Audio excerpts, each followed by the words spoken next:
कवि जी घर पर हैं, कवि जी घर पर हैं, कवि जी घर पर हैं, कवि जी घर पर हैं, कवि जी घर पर हैं। छुट्टी का पैगाम कराती बीबी घर के काम, लगाते झाड़ू सुबह शाम, कवि जी घर पर हैं, कवि जी घर पर हैं, कवि जी घर पर हैं।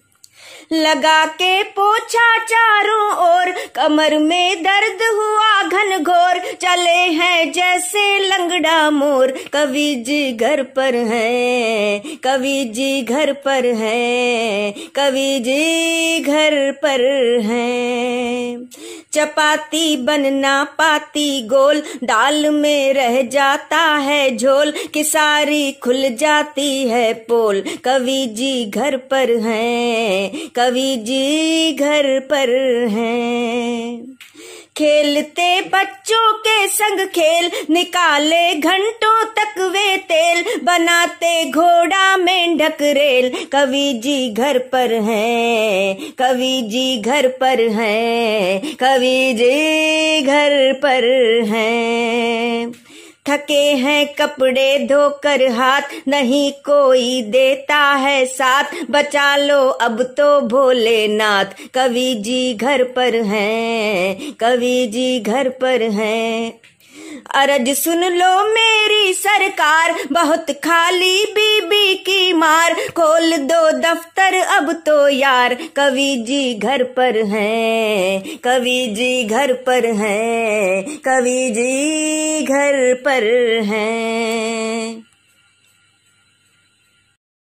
नमस्कार मित्रों, प्रेरणा दर्पण साहित्यिक एवं सांस्कृतिक मंच की ओर से मैं ओम प्रकाश कल्याणी आप सभी का हार्दिक स्वागत करता हूं, अभिनंदन करता हूं। साथियों, आज फिर हम आए हैं आपके बीच अपना साप्ताहिक कार्यक्रम लेके, जिसका नाम है कवि जी घर पर हैं। हाँ साथियों, जैसा कि आप सभी जानते हैं, हर रविवार 4:30 बजे हम लेकर आते हैं अपना ये साप्ताहिक कार्यक्रम, जिसमें हर सप्ताह हमारे साथ होते हैं एक नए हास्य कवि। तो आज भी हमारे साथ एक हास्य कवि है जो अपनी कविताओं से आपको हंसाएंगे, गुदगुदाएंगे, आप खिलखिलाएंगे, मुस्काएंगे, और हम आपको कविताओं के एक ऐसे हास्य भरे सफर पर ले जाएंगे। तो अभी आपने देखा कि हमारे देश में अर्थव्यवस्था को संभालने के लिए ठेके खोल दिए गए दारू के, और हमारे शराबी भाइयों ने, बेवड़े भाइयों ने अर्थव्यवस्था को मजबूत करने का भार अपने कंधों पे उठाया और कई कई किलोमीटर तक लाइनों में वो लगे। उसी संबंध में कुछ पंक्तियों के साथ आपको जोड़ने की कोशिश करता हूं। ऐसी कविताएं कुछ आपको हमारे ये आज के हास्य कवि भी सुनाएंगे। तो उन शराबी भाइयों की तरफ से मैं कविताओं की ये पंक्तियां प्रस्तुत कर रहा हूं आपके लिए कि इकोनॉमी के वास्ते हम तो लगे कतार, लाइन में लगे इतने लंबी लंबी, कि इकोनॉमी के वास्ते हम तो लगे कतार, और जो जन दारू ना पिए हो घोषित गद्दार। कि इकोनॉमी के वास्ते हम तो लगे कतार, और जो जन दारू ना पिए घोषित हो गद्दार, हो घोषित गद्दार, जेल में उसको डालो, और चलो बेवड़ो यार देश तुम ही संभालो। कि हो घोषित गद्दार, जेल में उसको डालो, चलो बेवड़ो यार देश तुम ही संभालो, और पियो रोज ही जाम, पियो रोज ही जाम, अष्टमी हो या नौमी, पियो रोज ही जाम, अष्टमी हो या नौमी, और प्राण दे के भी यार बचाएंगे इकोनॉमी, प्राण दे के भी यार बचाएंगे इकोनॉमी। तो हमारे बेवड़े भाई बहुत हमारी इकोनॉमी को बचाने के लिए प्रयासरत हैं। चलो साथियों, अब मैं आपको लेके चलता हूं आज के हास्य रस के नए कवि की ओर, जो कि वैसे तो बहुत ही शिष्ट हैं, लेकिन कविता के मामले में बहुत ही विशिष्ट हैं। मैं कुछ पंक्तियों से उनको काव्य पाठ के लिए आवाज देना चाहता हूं। उन पंक्तियों में से उनका नाम भी आपको सामने आ जाएगा सामने। उनका नाम है इन पंक्तियों में छिपा। तो मैं आपको कुछ पंक्तियों से जोड़ता हूं कि हमें जो हास्य के रस से भरी कविता सुनाते हैं, हमें जो हास्य के रस से भरी कविता सुनाते हैं, अलग अंदाज से श्रोता गणों को गुदगुदाते हैं। हमें जो हास्य के रस से भरी कविता सुनाते हैं, अलग अंदाज से श्रोतागणों को गुदगुदाते हैं और ले चलने को हम सबको हंसी ठट्ठों की राइड पर, ले चलने को हम सबको हंसी ठट्ठों की राइड पर, रहो तैयार अब मित्रों रसिक गुप्ता जी आते हैं, रहो तैयार अब मित्रों रसिक गुप्ता जी आते हैं। तो साथियों, जैसा कि मैंने बताया था कि हमारे जो आज के हास्य कवि हैं बहुत ही शिष्ट हैं और बहुत ही विशिष्ट हैं, तो अब आपको पता चल ही गया होगा रसिक गुप्ता जी बहुत ही श्रेष्ठ हास्य कवि हैं। आपने अनेक मंचों पर अनेक बार उनको टीवी चैनलों पर देखा होगा, यूट्यूब पे उनको सुना होगा, और वो बहुत ही अच्छे बड़े मंच से भी जुड़े हुए हैं जिसका नाम है राष्ट्रीय कवि संगम। उसके पदाधिकारी भी हैं। नवांकुरों को भी बहुत ही वो मार्गदर्शन भी देते हैं और उनको प्रोत्साहित भी करते हैं, और वो बहुत अच्छे अच्छे कार्यक्रम आयोजित करते हैं। बहुत ही अच्छे हास्य कवि हैं, आपको मजा आएगा, आप हंसेंगे, मुस्काएंगे, खिलखिलाएंगे। तो चलते हैं हम हास्य रस के इस सफर पर आदरणीय रसिक गुप्ता जी के साथ। रसिक गुप्ता जी, मैं आपको बहुत ही आदर के साथ, सम्मान के साथ काव्य पाठ के लिए आवाज देता हूँ। रसिक गुप्ता जी। आभार श्री ओम प्रकाश कल्याणी जी। प्रेरणा दर्पण साहित्यिक एवं सांस्कृतिक मंच इस लॉकडाउन में भी अपनी साहित्यिक गतिविधियों को आगे बढ़ा रहा है। मैं बधाई देता हूं इस मंच की अध्यक्ष अंतर्राष्ट्रीय कवित्री डॉक्टर कीर्ति काली जी को। और मित्रों, आप सब अपने घरों में सुरक्षित रहें, अपने बच्चों को सुरक्षित रखें। बच्चों का मन बड़ा चंचल होता है, बार बार बाहर निकलने का मन करता है, इसलिए अपने घरों की चटकनी को लगा के रखें। तब एक मुक्तक पढ़ता हूं कि बीतेगा ये लॉकिंग टाइम, खुलना जाए चटकनी है। बीतेगा ये लॉकिंग टाइम, खुलना जाए चटकनी है। महाविनाशी कोरोना को देनी हमें पटकनी है।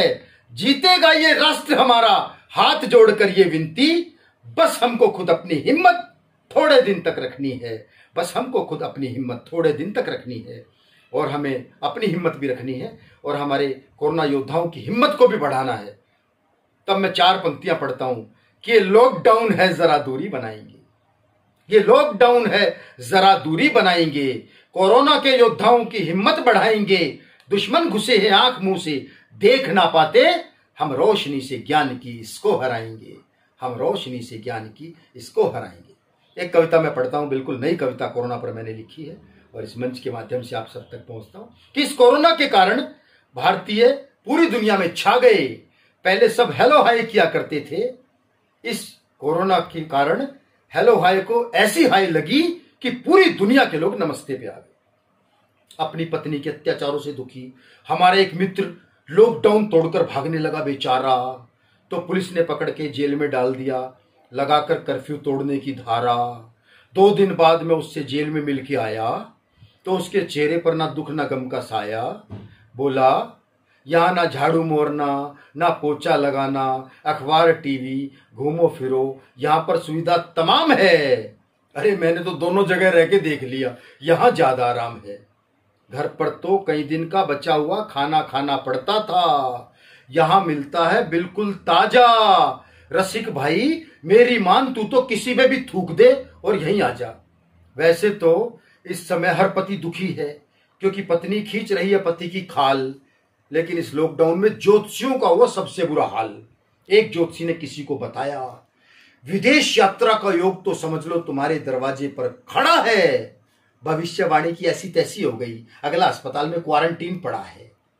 एक दूसरे ज्योतिषी ने किसी कन्या से कहा, तुम्हारा अच्छा समय आने वाला है बड़ी जल्दी, शीघ्र लगेगी तुम्हारे हाथों में हल्दी। मार्च समाप्त होने से पहले बस जाएगा तुम्हारा घर।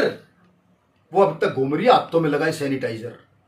और जो दूल्हा घोड़ी पर चढ़ने के सपने संजोए बैठा था, उसकी जान को भी पड़ गया लोचा। अगले को सुबह शाम घर में लगाना पड़ रहा है पोचा। और वर्षों की मेहनत के बाद जिन युवाओं की सेटिंग फाइनल स्टेज में थी, लॉकडाउन ने उसे भी ब्रेक कर दिया। और जो पति पत्नी एक दूसरे की शक्ल देखने को तैयार नहीं थे, उन्हें एक कर दिया। मैंने तो अपने कई कुंवारे मित्रों को सलाह दी कि खाली बैठे शादी.com पे रजिस्ट्रेशन करा के सर पर बंधवा लो सेहरा। ऑनलाइन देख लो अपनी होने वाली दुल्हन का चेहरा। पार्लर सारे बंद पड़े हैं, ओरिजिनल चीज दे रही दिखाई है। अरे हम तो धोखा खाए बैठे हैं, क्योंकि स्कीम जिंदगी में पहली बार आई है, क्योंकि स्कीम जिंदगी में पहली बार आई है। हमारा एक मित्र तो पूरे मोहल्ले का लव गुरु हो गया, क्योंकि जिस दिन उसकी साड़ी उससे मिलने आई उसी दिन लॉकडाउन शुरू हो गया। अब तो जीजा जब भी बोरियत फील करे साली के साथ छत पे चढ़ जाए, और अगला तो चाहता ये है कि लॉकडाउन 2-4 महीने और बढ़ जाए। हमारे एक मित्र की पत्नी ने कर दिया कमाल, अपने पति से पूछ लिया एक खतरनाक सवाल, तुम कोरोना से ज्यादा डरते हो मुझसे?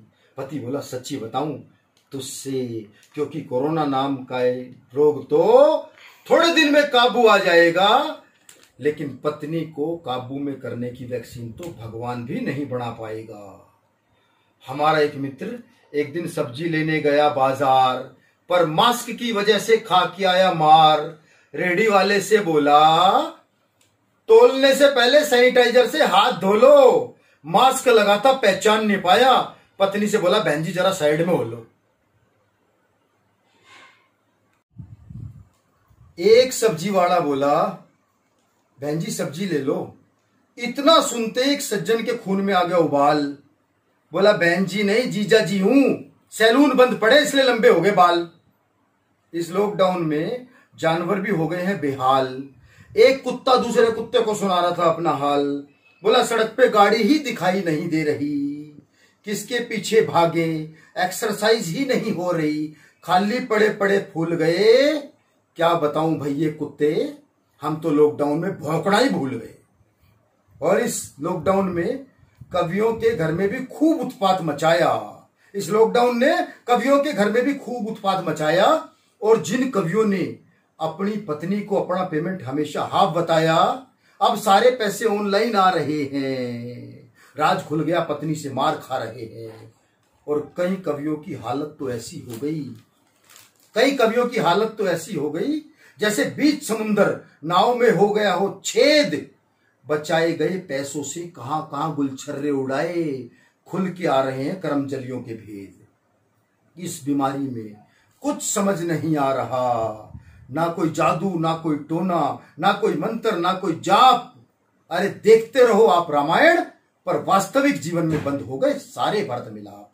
पर वास्तविक जीवन में बंद हो गए सारे भरत मिलाप। भाई भाई को अपना हाल फोन पर सुनाए, और हर मोर्चे पर पॉजिटिव रहने वाला व्यक्ति भी चाहता है कि उसकी कोरोना रिपोर्ट नेगेटिव आए।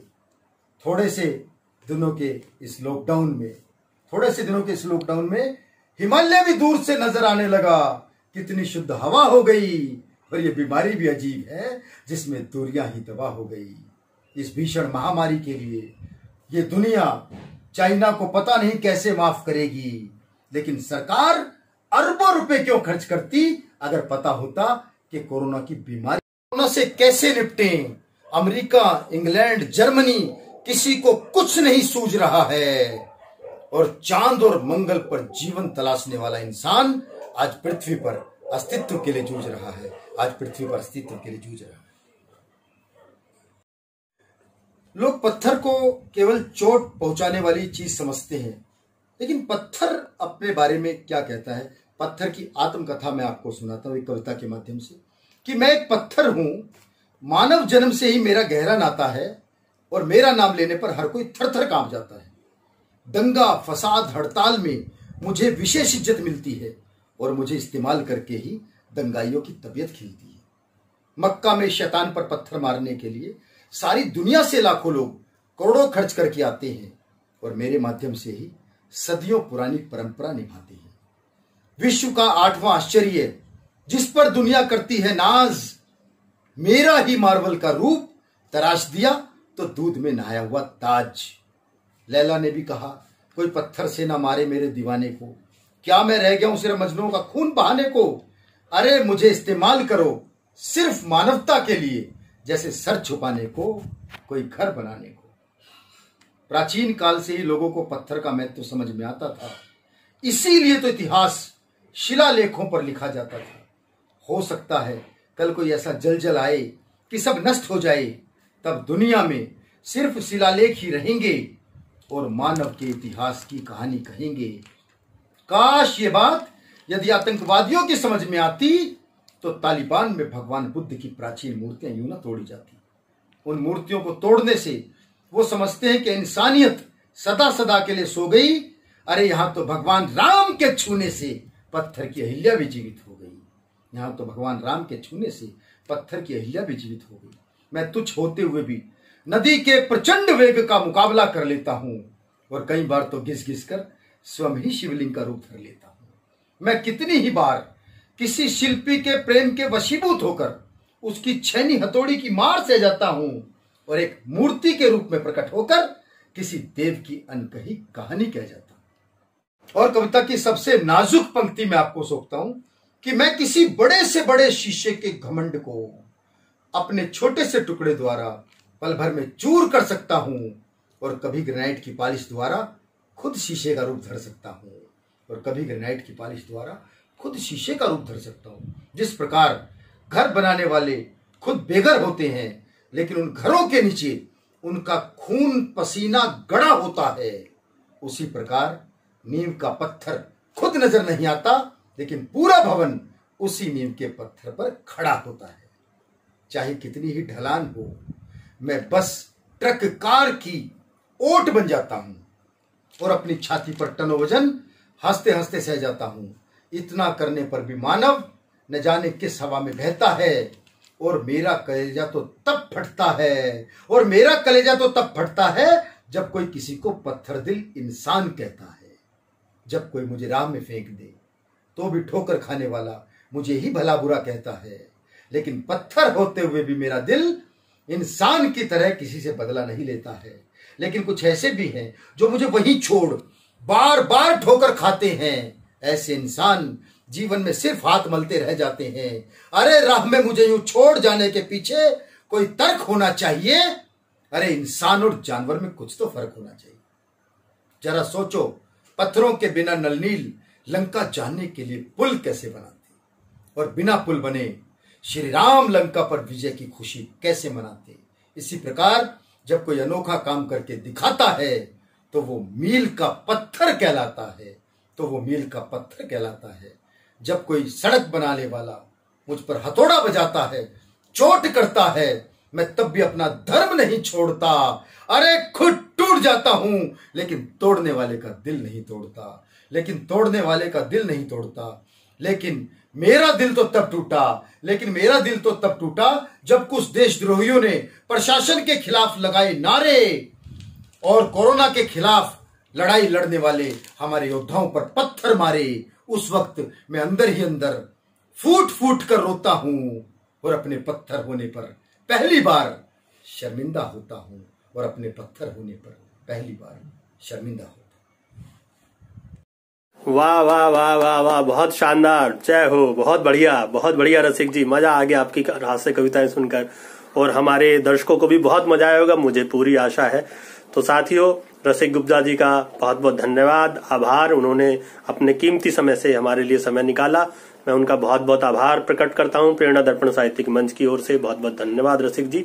और इसी के साथ ही आज का हमारा ये हास्य का सफर यहीं समाप्त होता है मित्रों। अगले सप्ताह फिर एक नए हास्य कवि के साथ हम आएंगे और आपको हंसाएंगे और आप हंसेंगे, खिलखिलाएंगे, गुदगुदाएंगे। तब तक के लिए मैं आपको छोड़े जा रहा हूं इन दो पंक्तियों के साथ।